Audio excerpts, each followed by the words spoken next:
සුබ දවසක් අපේ යාළුවෝ හැමෝටම.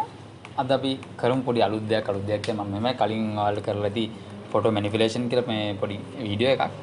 අපි එහා සම්බන්ධ ඊට වඩා පොඩි වෙනස් දෙයක් කරමු. මේ මගෙන් කීප දෙනෙක් අහලා තිබුණා මේ අයියේ මූවි පෝස්ට් එකක් කොහොමද ඩිසයින් කරන්න කියන එක පොඩක් ක්‍රියේටිව් විදිහට කියලා දෙන්න කියලා. ඉතින් මම හිතුවා මූවි පෝස්ට් එකක් හදන්න. මම මෙන්න මේ වගේ ඉමේජස් කීපයක් තෝරගෙන තියෙනවා. මෙන්න මේ ඉමේජ් එක. ඊට පස්සේ මේ ඉමේජ් එක මම empty මම පෝස්ට් එක හදන මේකදී empty document එකක් අරන් දිනවා. සාමාන්‍යයෙන් පෝස්ට් එකක් හදද්දි ගන්නේ අංගල් 8යි 12 වගේ සයිස් එකක්. මම ඒ සයිස් එක තමයි මේක අරගෙන තියෙන්නේ. ඊට පස්සේ මම මේ විදිහට අකුරු ටිකක් ටයිප් කරගෙන කලින්ම තියාගත්තා. නැත්නම් ලොකු වෙලාවක් වීඩියෝ එක යන නිසා මේකට අවශ්‍ය කරන words ටිකක් මම ටයිප් කරලා තියාගත්තා. මම මේ වගේ images තමයි මේ වගේ image එකක් ගත්තා. හරි. පටන් ගමු වැඩි. මම මුලින්ම කියන්න කැමති මගේ මේ Photoshop tools පිළිබඳව වෙන වීඩියෝ එකක් මම කලින් කරලා ඇති Photoshop beginners කියලා. ඉතින් ඒක බලන්න මේ tools සම්බන්ධව ඔයාලට දැනගන්න පුළුවන් හැමදේම තියෙනවා. කොහොමද ෆොටෝ එක කට් කරන්නේ ඒ වගේ දේවල්. ඉතින් දැන් මට වෙලාව යන නිසා මේ images මම කලින් කට් කරලා තියාගත්තා. දැන් මේ විදිහට මේ තියෙන්නේ. මම කලින් image එක කට් කරලා තියාගත්තා. ඔයාලට බලන්න පුළුවන් මම කලින් වීඩියෝ එකෙන් කොහොමද කට් කරන්න කියන එක. අපි සාමාන්‍යයෙන් කට් කරන්නේ මේ lasso tool එකෙන්. මේ polygonal lasso tool එකෙන්. ඉතින් ඒ සියලුම දේවල් මම කලින් වීඩියෝ එකේ ඇති Photoshop beginners කියලා වීඩියෝ තියෙනවා. මම පහළ description එකෙන් දාන්නම් මේ වීඩියෝ එකට සම්බන්ධ link එක. මම දැන් මේ images ටික ගන්නවා මේකට. බලමු කොහොමද කරන්නේ කියලා.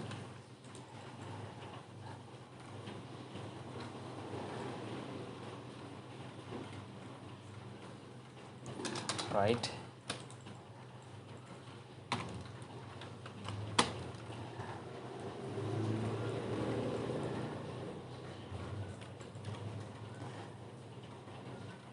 හරි සරලයි මේ දේවල් මම ඔයාලට කියලා දෙන්නම් මේ හැමදේම.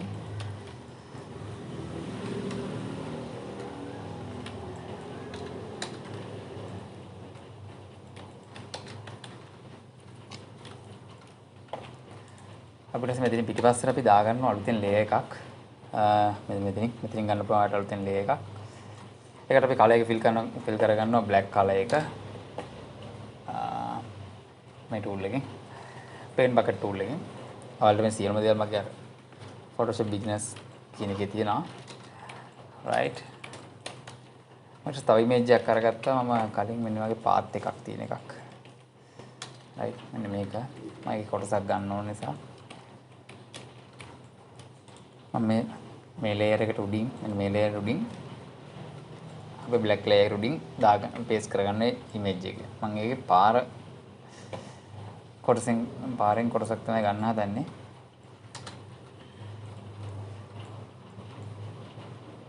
එළියට. දැන් මම මේකට මාස්ක් එකක් layer mask එකක් දාලා අවශ්‍ය කොටස විතර පාද ගන්නවා. මේකේ ඕන නැති කොටස් අයින් කරලා දානවා. මේ විදිහට.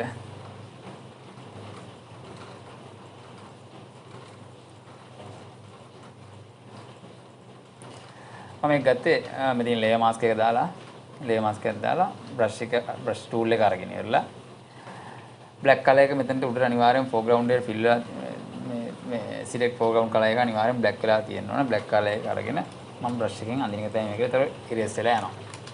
ඒ වගේම තමයි මෙන්න මේකටත් මම මෙන්න මේ image එකටත් මේ පහළ කොටසින් මම පොඩි ඔයාලට පේන line එකක් තියෙන මෙතන.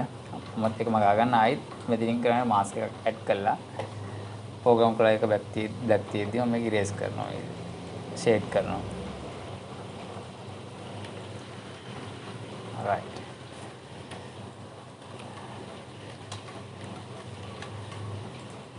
මම මේකටත් ඒ වැඩක් කරනවා. මේකටත් මම මේ විදිහටම brush tool එක අරගෙන ඉවරලා opacity ටිකක් අඩු කරලා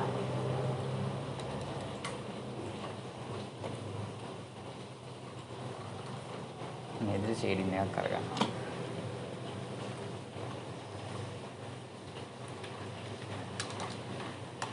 right. shading එකක් අරගෙන ඉවරලා ඊළඟට අපට අවශ්‍ය මේ පාර මේ පාත්යක් කරගත්තම පාරක් අන්න ඒක කලර් එක ටිකක් ඩාර්ක් කරගන්නවා. මේ කැමරා රෝ ෆිල්ටර් වලින් තමයි මම ගොඩක් දුර කලර්ස් හදන්නේ.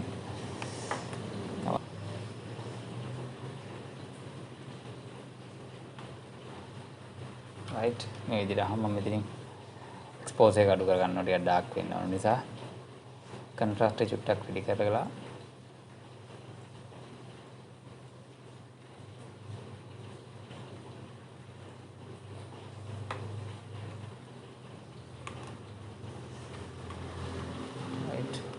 මම මේ විදිහට හදා ගන්නවා. ඊට පස්සේ මෙතන හේවන අපිට මේ vehicle එකේ හේවනල්ලක් අවශ්‍ය නිසා අපි black layer එකක් අරගෙන layer එකක් අරගෙන ඒක brush කරලා brush tool එකම black and ඉවරලා erase tool එක කරන් අපිට අවශ්‍ය නැති ප්‍රමාණය erase කරන්න පුළුවන්. මේ විදිහට.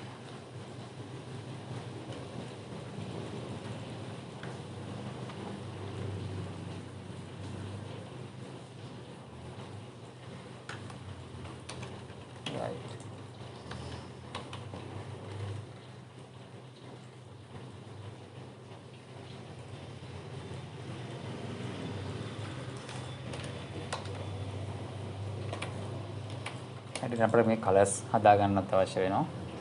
අපිට ආයිත් කැමරා රෝ ෆිල්ඩ් එකෙන් තමයි මම කලර්ස් හදන්නේ. මේකෙන්කටම කලර්ස් අපිට අවශ්‍ය වෙනවා. අපිට මේකට ගැළපෙන විදිහට කලර්ස් දාගන්න.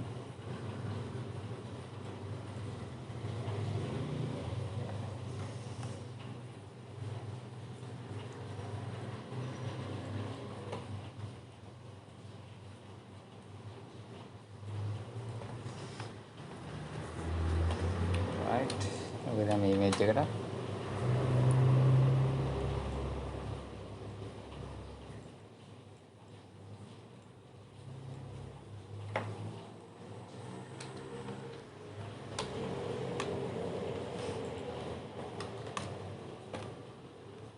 කැමරා රෝ ෆිල්ඩ් එකෙන් තමයි ගොඩක් කලර්ස් හදන්නේ. ඉතින් highlights පොඩ්ඩක් අඩු කරගන්න පොඩ්ඩක් ලයිට් වැඩි නිසා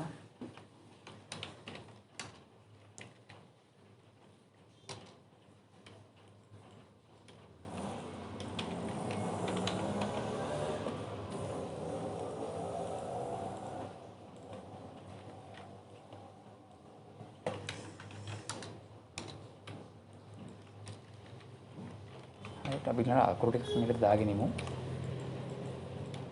මම මේ ගත්ත මේකේ මේ මූවි පෝස්ටර් එකේ ෆිල්ම් එකේ නේම් එක විදිහට ගත්ත එක මම මේ දෙන්නේ. දෙකේම right මේක අපි මේ විදිහට ක්‍රියේටිව් විදිහට මේක අනිවාර්යෙන් හිට ලයින් එකේ කොටසක් පොන්ජි අකුරෙන් දාන්න ටිකක් ෆොන්ට් සයිස් එක වෙනස් කරලා right ඊළඟට මම මේ ටයිප් කරලා තියෙන අර ෆිල්ම් එක හදපු කෙනා සහ නිෂ්පාදකයා සහ අධ්‍යක්ෂකවරයා කියන නම් දෙක. ඉතින් අපි ඒවත් මෙහෙම ටයිප් කරගන්න ඕන.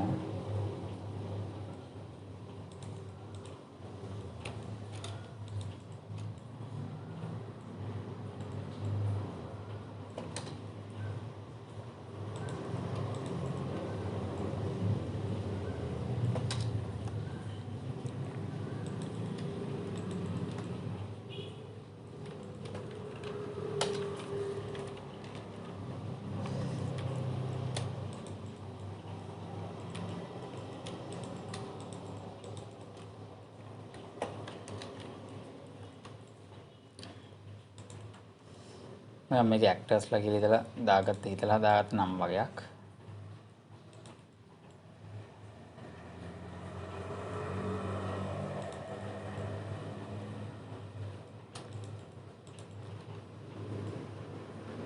මේ විදිහට අපි නම් ටිකක් ටයිප් කරගන්නවා.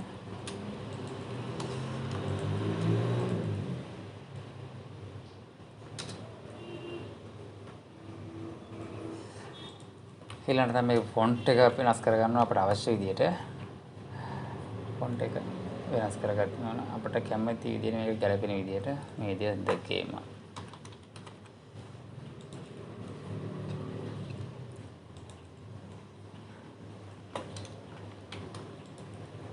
මේ තුන මල්ල වල පුළුවන් ලොක් කරගන්න තව අවශ්‍ය නම්.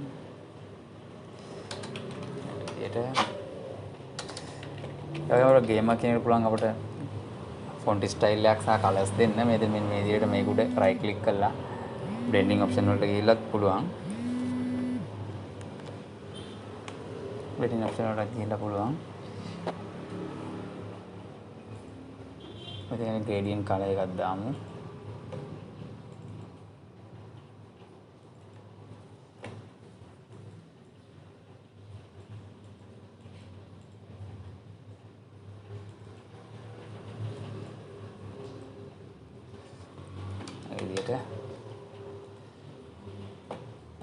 මේවල් emboss එකක් දෙන්න පුළුවන්.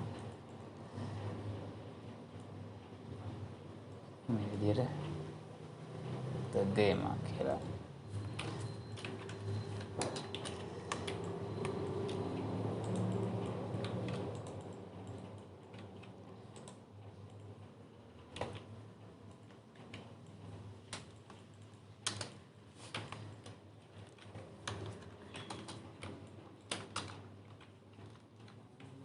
අපිට කලර් වොෂ් කියලා වර්ගයක් වල දැකලා ඇති. කලර් වොෂ් එකක් වගේ දැම්මොත් ලස්සනයි කියලා දෙනවා. අපි මෙහෙම අපිට ලේයර් එකක් අරගන්න මේ විදිහට. මෙතන අකුරු ටිකට යටින් මෙතන ලේයර් එකක් අරගෙන ඉරලා ඒකට අපි බ්‍රෂ් ටූල් එක අරගෙන ඉවරලා ඉතින් බ්‍රෂ් ටූල් එක අරගෙන මෙතනින් කලයක් අපි දානවා. yellow කලර් එක වගේම දා ගන්නවා අපි. දාගෙන ඉවරලා මේකේ බ්‍රෂ් කරනවා. අන්න වගේ බ්‍රෂ් කරනවා. brush කරලා මේක අපේ layer styles තියෙන ඊපස්සේ ඒට ඉදිරිය බලන්න අපි සාමාන්‍යයෙන් පාවිච්චි කරන overlay කියන එක overlay වලට ගිහිල්ලා මම ඔයාලට පෙන්නන්න මේක overlay වලට ගිහිල්ලා ඊට පස්සේ මෙතනින් අපි opacity එක අඩු කරගන්න පුළුවන් අරක මේ colors වැඩි නම් අන්න මේ විදිහට right ඒ වගේම අපිට මේ පැත්තට වෙනම කලර් එකක් වගේ ෆිල් කරන්න පුළුවන් පොඩ්ඩක් එහා සමානව තව ලේයර් එකක් අරගෙන ඉරලා බ්‍රෂ් ටූල් එක අරගෙන එතනට අපි දාන්න පුළුවන් ඒ හා සමාන කලර් එකක් ටිකක් බ්‍රවුන් වගේ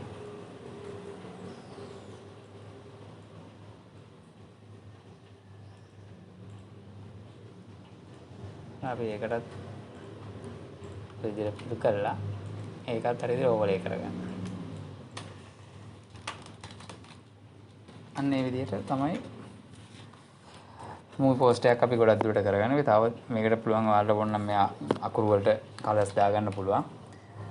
ඒ වගේම තව පුළුවන් මෙතන සාමාන්‍යයෙන් මේ වගේ හදන්න අපි රිලීස් වෙන කිට්ටුව අපිට රිලීස් වෙන ඩේට් එකක් ටයිප් කරගන්න පුළුවන් මේ විදිහට.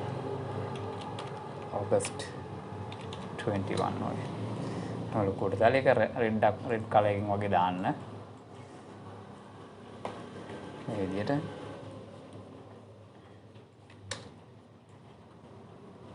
එහෙම දාන්න පුළුවන්.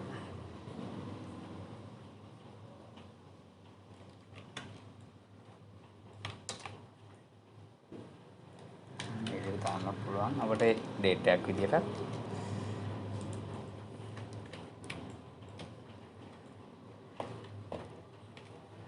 right. ඒ විදිහට අපි මූවි පෝස්ට් එකක් ඩිසයින් කරන්නේ කලර්ෆුල් කරලා. කියන්නේ ඒක මම මේ සරල විදියකට ඔයාලට කියලා දුන්නේ තේරෙන්න. නොතේරුණු කට්ටිය ඉන්නවා මොනවද තියෙනවා නම් මගෙන් පහලින් අහන්න පහලින් කමෙන්ට් කරලා අහන්න. මේක තේරුන්නේ නැහැ මෙහෙමයි කියලා. ඉතින් මම ඒකට උත්තර දෙන්නම් ඔයාලට. ඉතින් මගේ මේ වීඩියෝ එක සහ අනිත් වීඩියෝස් ඒ වගේ channel එක ඔයාලට ගොඩක් වැදගත් කියලා හිතෙනවා නම් subscribe කරන්න මගේ channel එක සංජය වෙලගෙදර. ඉස්සරහින් තියෙන bell සලකුණ click කරන්න. ඊට පස්සේ ඔයාලට මම වීඩියෝ එකක් upload කරගමම notification එකක් එයි මම මේ වීඩියෝ එක දාලා ඔයාලට බලන්න පුළුවන් එහෙම. ඉතින් යාළුවනේ ගොඩක් ස්තුතියි ඔයාලට.